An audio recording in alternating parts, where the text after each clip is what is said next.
अस्सलाम वालेकुम जी, मैं हूं हसनैन अब्बासी और आप देख रहे हैं मेरा YouTube channel current affairs with Hasnain. हमेशा की तरह आज भी हम एक इम्पोर्टेंट चीज़ को डिस्कस करेंगे और वो ये है कि क्या यूनाइटेड नेशंस जो है वो दुनिया के मसाइल हल कर सकती है।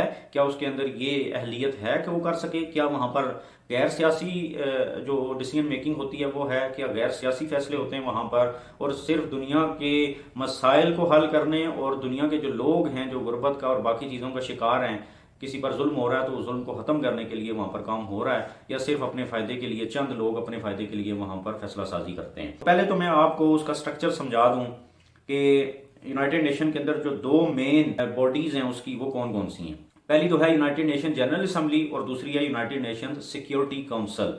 दोनों यूनाइटेड नेशंस की हैं, एक है जनरल असम्बली, एक है सिक्योरिटी काउंसिल।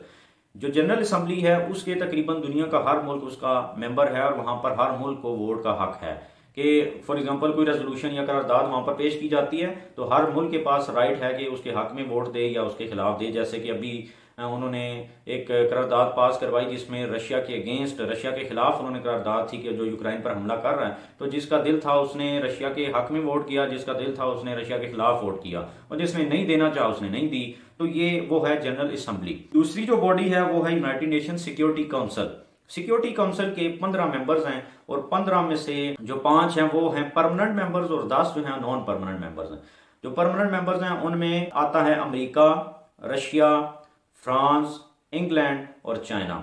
और नॉन परमानेंट मेंबर्स जो हैं वो 10 होते हैं और वो नॉन परमानेंट जो होते हैं उनकी मुद्दत 2 साल होती है कि दुनिया के हर मुल्क को मौका दिया जाता है वहाँ पर, और वो 2-2 साल के लिए उनको मेंबरशिप दी जाती है। ऐसे ही है जैसे कि एक MNA हमारा इलेक्ट होकर जाता है हमारी असम्बली के अंदर और वो नेशनल असम्बली की मुद्दत 5 साल है, वो 5 साल बाद दोबारा हुकूमत खत्म हो जाती है और फिर तो वहां पर भी 2 साल के लिए कोई भी मुल्क जो है वहां पर जाता है, फिर 2 साल बाद उसकी मुद्दत खत्म होती है और नए मेंबर जो हैं वो आ जाते हैं। अब आपको बताऊं कि जो परमानेंट मेंबर्स हैं उनके पास एक चीज है वीटो पावर, और दुनिया के अगर मसाइल ना हल हो रहे हैं तो इस वीटो पावर की वजह से हो रहे हैं।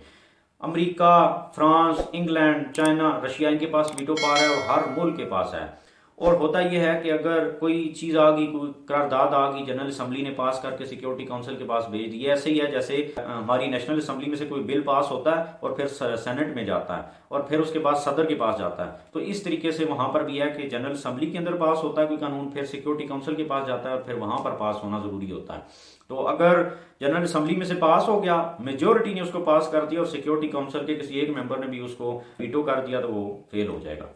अब क्या है कि जो परमानेंट मेंबर्स हैं उनके पास वीटो पावर है और जो नॉन परमानेंट हैं उनके पास कोई वीटो पावर नहीं है, वो सिर्फ वोट कर सकते हैं। उन 5 मेंबर्स जो परमानेंट मेंबर्स हैं उनमें से कोई एक भी अगर वीटो कर देता है, फॉर एग्जांपल अमेरिका ने, इंग्लैंड ने, फ्रांस ने, चाइना ने किसी बिल को पास कर दिया, रशिया कहता है कि ये मेरे खिलाफ काम हो रहा है, वो उसको रिजेक्ट कर देता है, वीटो कर देता है, तो वो सारा का सारा कानून जो इतना जनरल असम्बली ने पास किया, बाकी सारों ने पास किया, सिर्फ एक रशिया के अगर वो खिलाफ जा रहा है तो वो उसको फेल कर देगा, वो वीटो कर देगा और मसला वहीं का वहीं रह जाएगा। अब ये जो चीज़ है, अब इस चीज से आपको क्या समझ आती है?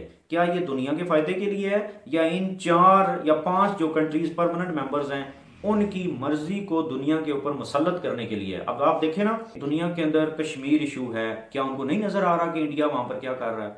क्या उनको नहीं नजर आ रहा कि कश्मीरी औरतों और मर्दों के साथ, बच्चों के साथ क्या हो रहा है, वहां पर जो सियासी लोग हैं उनके साथ क्या हो रहा है? क्या उनको नहीं नजर आ रहा? अगर वो जहां पर कोई भी मसला होता है तो वो वहां पर फौरन से पहुंच जाते हैं, इंटरनेशनल मीडिया बातें करना शुरू कर देता, तो यहाँ पर उनको कुछ नहीं नजर आ रहा। क्यों नहीं नजर आ रहा?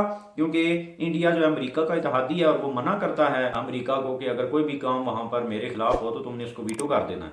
तो जब भी कोई काम इंडिया के खिलाफ होता है वहां पर, खासतौर पर कश्मीर से रिलेटेड, तो अमेरिका उसको वीटो कर देता है। इसी तरीके से अफगानिस्तान का मसला नहीं नजर आ रहा कि दहाइयों से अफगानिस्तान जंग का शिकार है, इस मसले को हल किया जाए। इसी तरीके से ईरान है, उसके ऊपर पाबंदियां हैं, तो हर मसला जो है वो बैठकर ही हल होता है। और ये इंस्टीट्यूशन किस लिए बनाया गया? दुनिया के मसाइल हल करने के लिए, तो ये नहीं हो सकता। इसी तरीके से सीरिया है, यमन है, वहां पर जंगें हैं, और फलस्तीनियों के साथ क्या हो रहा है? क्या उनको नहीं नजर आ रहा कि इसराइली जो है फलस्तीनियों को क्या हाल कर रहे हैं? उन्हीं के मुल्क के ऊपर बिठाया ही उन्होंने आके, तो वो उसका मसला कैसे हल करेंगे? तो मेरे ख्याल में ये सिर्फ ये जो ऊपर 5 लोग, 5 कंट्रीज बैठे हुए हैं, इनके इंटरेस्ट को, इनके फायदे को प्रोटेक्ट करने के लिए ये सारा कुछ ड्रामा है, इसके अलावा कुछ नहीं है।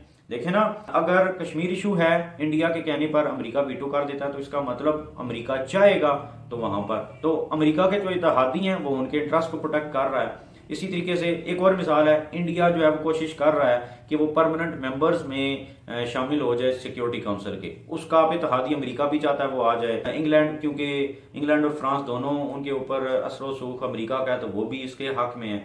दूसरी तरफ है चाइना और रशिया, वो नहीं चाहते कि ये उसका मेंबर बने, तो वो वीटो कर देते हैं जब भी वो कोशिश करता है इंडिया। तो ये जो है ये सिर्फ अपने सियासी मफादात को प्रोटेक्ट करने के लिए लोग वहां पर बैठे हैं, और इसके अलावा इससे ज्यादा कुछ भी नहीं है। तो इसलिए मैं समझता हूं कि यूनाइटेड नेशन जो है ये बेशक दुनिया का बड़ा एक इदारा है, उनके पास फोर्सेस हैं, उनके पास फंडिंग है, उनके पास सारी दुनिया की पावर्स हैं, वो इंटरनेशनल लॉ पास कर लेते हैं, और जहां पर उनका दिल होता है वो उसको इम्पोज भी कर देते हैं, उसकी इम्प्लीमेंटेशन कर देते हैं, और जहां पर उनका नहीं दिल करता वो वहां पर नहीं करते। तो मैं समझता हूं कि ये सिर्फ अपने सियासी मफादात को प्रोटेक्ट करने के लिए बैठे हैं, और इसके अलावा उनका कोई कंसर्न नहीं है कि दुनिया के अंदर क्या हो रहा है और क्या नहीं। तो ये थी मेरी आज की वीडियो। अगर आपको पसंद आई तो मेरे चैनल को लाइक, सब्सक्राइब एंड शेयर जरूर कर दें, और कमेंट सेक्शन में फीडबैक भी दें। थैंक यू, अल्लाह हाफिज़।